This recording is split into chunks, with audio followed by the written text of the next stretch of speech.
समझने के लिए संसार के वास्तविक स्वरूप से अवगत होना आवश्यक है।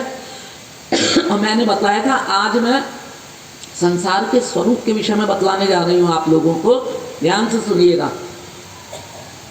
संसार शब्द की व्याख्या की गई है संसरतीति संसारः, जो सरकता चला जाए उसको संसार कहते हैं, और गच्छतीति जगत, जो चलता चला जाए उसको जगत कहते हैं। यानी संसार निरंतर सरक रहा है।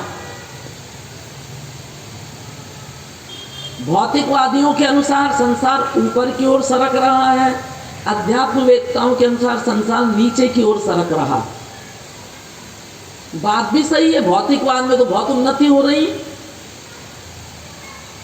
कहाँ कहाँ चंद्र लोग, बृहस्पति लोग, सब जगह घूम आए हैं वैज्ञानिक। दिन प्रतिदिन नई रिसर्च होती चली जा रही है भौतिकवाद में। देखिए पाषाण युग में हम लोग कहाँ थे, मार्कंडे पुराण के 45वें अध्याय में बतलाया है। उस समय लोग निर्वस्त्र रहते थे, फिर उन्होंने पेड़ की छाल के कपड़े पहनने शुरू कर दिए, उसके बाद पत्तों के कपड़े पहनने लगे, उसके बाद आई ये कपास रुई, इसके कपड़े बनने लगे।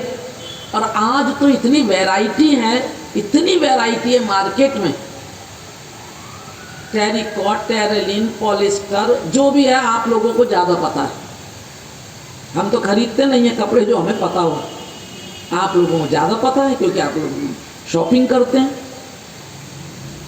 पहले लोग गुफाओं में रहते थे, पेड़ के ऊपर रहते थे, धीरे धीरे कच्ची मिट्टी के घर बने, उसके बाद कच्ची ईंटों के बने, फिर पक्के मकान बनने शुरू हुए, फिर सीमेंट आया तो बड़ी बड़ी कोठियाँ, बिल्डिंग बन के तैयार हो गई हैं।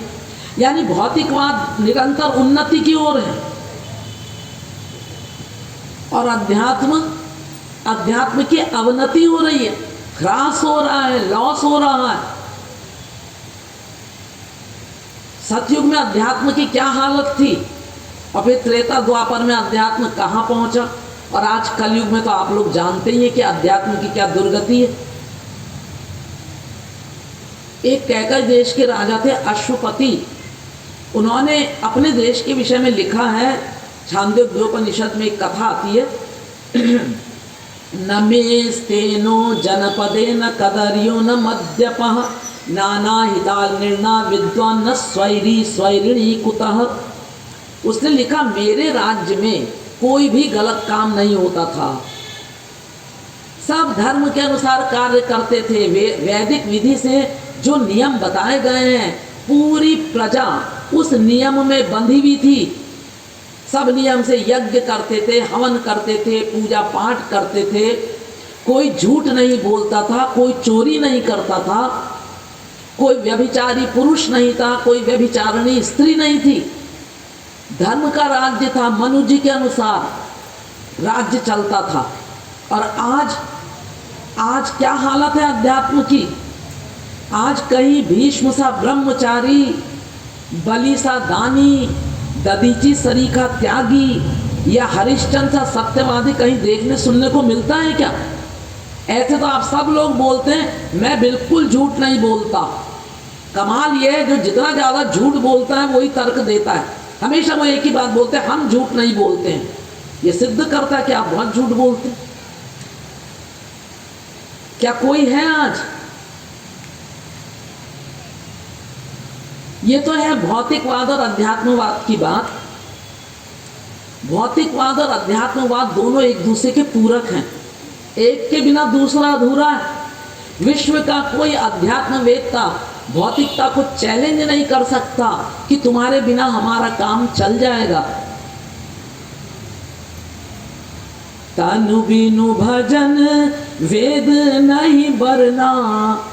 इसी शरीर से भगवत प्राप्ति करनी है, इस शरीर को ठीक रखना अनिवार्य है। अभी तो हम लोगों की ये हालत है, शरीर भी ठीक है, मन लगाने का प्रयास भी करते हैं, तब भी मन संसार में भाग जाता है।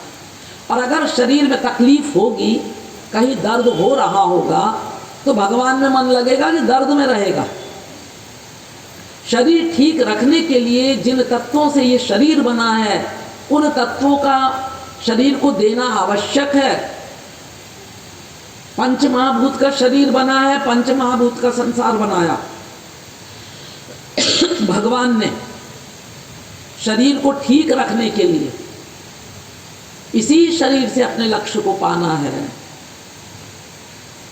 तो कोई अध्यात्मवेत्ता चैलेंज नहीं कर सकता कि भौतिकवाद की हमको आवश्यकता नहीं है जी, हम तो आध्यात्मिक हैं।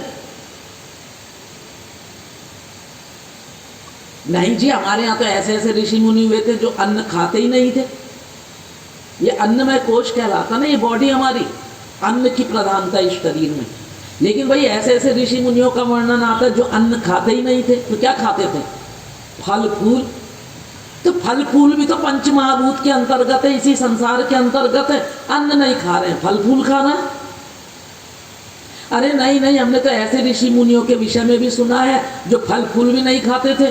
क्या करते थे वो जल का सेवन करते थे, पानी पीते थे बस। तो जल भी तो पंच महाभूत के अंतर्गत है। नहीं नहीं, हमने तो ऐसे ऋषि मुनियों के विषय में भी सुना है जो जल का सेवन भी नहीं करते थे। क्या करते थे वो? श्वास रोक लेते थे, प्राणायाम करके बैठ जाते थे। कहाँ कहाँ पे बैठते थे? पृथ्वी पर। पृथ्वी भी तो पंच महाभूत के अंतर्गत है। और अगर कोई ये कहे कि हमने तो ऐसे ऐसे महापुरुषों को देखा है जो आकाश में विचरण करते थे, पृथ्वी पे भी नहीं बैठते थे। अरे भाई, तो आकाश भी तो पंच महाभूत के अंतर्गत आ गया। इस संसार को छोड़ के आप कहाँ जाएंगे? कहाँ जाएंगे? शरीर के लिए तो जरूरत है। तो अध्यात्मवेत्ता भौतिकता को चैलेंज नहीं कर सकता। शरीर ठीक रखने के लिए हमें संसार के सामान की आवश्यकता पड़ेगी। ऐसे ही कोई भौतिकवादी ये अध्यात्म को चैलेंज नहीं कर सकता कि तुम्हारे बिना हमारा काम चल जाएगा। क्यों? सब लोग चाहते हैं आपस में हम प्रेम से रहें, भाईचारे से रहें, संगठन से रहें। कोई किसी को कटु शब्द ना बोले, कोई किसी की चोरी ना करे, कोई किसी से झूठ ना बोले। एक घोर झूठ बोलने वाले से भी आप झूठ बोलेंगे, उसको अच्छा नहीं लगेगा, क्योंकि भीतर से उसको सत्य से प्यार है। अरे आप तो हमेशा झूठ बोलते हैं, हमने एक झूठ बोल दिया तो क्या कमाल कर दिया भैया। हाँ हाँ, हम भले ही रोज झूठ बोले, पर प्रश्न ये है तुम झूठ बोले तो क्यों बोले? क्योंकि भीतर से उसको सत्य से प्यार है, क्योंकि वो ईश्वर का अंश है। तो ईश्वरी गुणों से तो उसका प्यार होगा। किसी चोर की आप चोरी कर लें, उसको अच्छा नहीं लगेगा। अरे हमारी चोरी हो गई, किसने कर ली? तुम तो सबका सामान चुराते हो। भीतर से उसको चोरी न करने से प्यार है, क्योंकि जीव ईश्वर का अंश है, तो ईश्वरी गुण तो है। तो कोई भी भौतिकवादी अध्यात्म को कैसे चैलेंज कर सकता है? हम सभी चाहते हैं हमारे देश में करप्शन न हो, कोई गलत आचरण न करे। कौन सी गवर्नमेंट चाहेगी कि हमारे देश में करप्शन हो, लोग गलत कार्य करें? कोई नहीं चाहेगी। ये सब होगा कैसे? भौतिकता के पास कोई ऐसी मशीन है जो व्यक्तियों में इन गुणों का विकास कर सके? ये तो अध्यात्म की शरण में जाने से होगा। इसके लिए अध्यात्म का सहारा लेना पड़ेगा। हमारे भौतिकवाद के पास ऐसी कोई मशीन नहीं है जो हमारे भीतर, हमारे अंतःकरण को चेंज कर सके। तो भौतिकवादी अध्यात्म को चैलेंज नहीं कर सकता, अध्यात्मवादी भौतिक को चैलेंज नहीं कर सकता। भौतिकवाद और अध्यात्मवाद दोनों एक दूसरे के पूरक हैं।